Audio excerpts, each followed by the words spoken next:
Caramel pudding ఈ మధ్య ఎక్కడ చూసినా ఇదే కనిపిస్తుంది, వినిపిస్తుంది కదా! మనం కూడా ట్రై చేసేద్దాం రండి. చాలా సింపుల్‌గా ప్రిపేర్ చేసుకోవచ్చు. నేనైతే అస్సలు ఎక్స్‌పెక్ట్ చేయలేదు ఇంత బావుంటుందని. హెల్తీ కాదు, బట్ అప్పుడప్పుడు ట్రై చేయొచ్చు. ప్రాసెస్ ఏంటో చూసేద్దాం. ప్యాన్‌లోకి ఒక కప్పు పంచదారని ఇలా వాటర్ ఏమి యాడ్ చేయకుండా కరిగించుకోవాలి.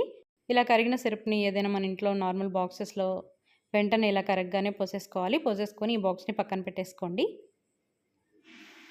ఇక పాకాన్ని అస్సలు మాడనివ్వద్దు. జస్ట్ పంచదార కరగ్గానే బాక్స్‌లోకి ట్రాన్స్‌ఫర్ చేసేయండి. దీన్ని పక్కన పెట్టేసి మిక్సీ జార్ తీసుకొని మిక్సీ జార్‌లోకి 3 లేదా 4 బ్రెడ్ పీసెస్‌ని ముక్కలుగా కట్ చేసి యాడ్ చేసుకోండి. ఇందులోనే 2 గుడ్లను కూడా బ్రేక్ చేసి యాడ్ చేసుకోండి. ఎగ్స్ అంటే ఇష్టం లేని వాళ్ళు ఎగ్స్ ప్లేస్‌లో ఒక కప్పు వరకు పెరుగును యాడ్ చేసుకుంటే సరిపోతుంది.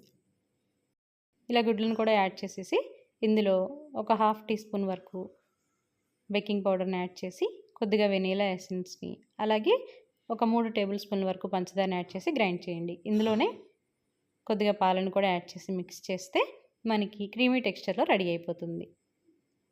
ఇప్పుడు ఈ మిక్సర్‌ని తీసుకెళ్ళి మనం బాక్స్‌లో క్యారమెల్ పోసుకున్నాం కదా! ఆ క్యారమెల్ మీద యాడ్ చేసేసి ఏదైనా ఒక ప్యాన్‌లో అడుగున కొద్దిగా వాటర్ పోసి ఇలా స్టీమ్ మీద ఒక 10 మినిట్స్ పాటు ఉడికించుకుంటే మనకి క్యారమెల్ పుడ్డింగ్ రెడీ అయిపోతుంది. వెంటనే కాకుండా ఒక 10 మినిట్స్ పాటు ఫ్రిడ్జ్‌లో పెట్టి అప్పుడు కట్ చేసుకొని సర్వ్ చేసుకుంటే టేస్ట్ అయితే చాలా బాగుంటుంది. తప్పకుండా మీరు కూడా ట్రై చేయండి కుదిరినప్పుడు.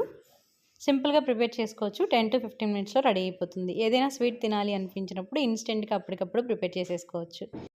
10 మినిట్స్ పాటు ఫ్రిడ్జ్‌లో పెట్టిన తర్వాత ఇలా చుట్టూ అంచుల్ని చాక్‌తో కట్ చేసేసి ఇలా రివర్స్‌లోకి బోర్లించుకొని కట్ చేసుకుంటే మనకి ఈజీగా క్యారమెల్ పుడ్డింగ్ రెడీ అయిపోతుంది. ట్రై చేయండి. ట్రై చేస్తే ఎలా వచ్చిందో, టేస్ట్ నచ్చిందో లేదో కామెంట్ సెక్షన్‌లో షేర్ చేసుకోండి. మీకు తెలిసిన స్వీట్ లవర్స్‌కి ఈ వీడియోని షేర్ చేయండి. అలాగే వీడియో నచ్చితే లైక్ చేసి సబ్స్క్రైబ్ చేసుకోండి. Thank you for watching.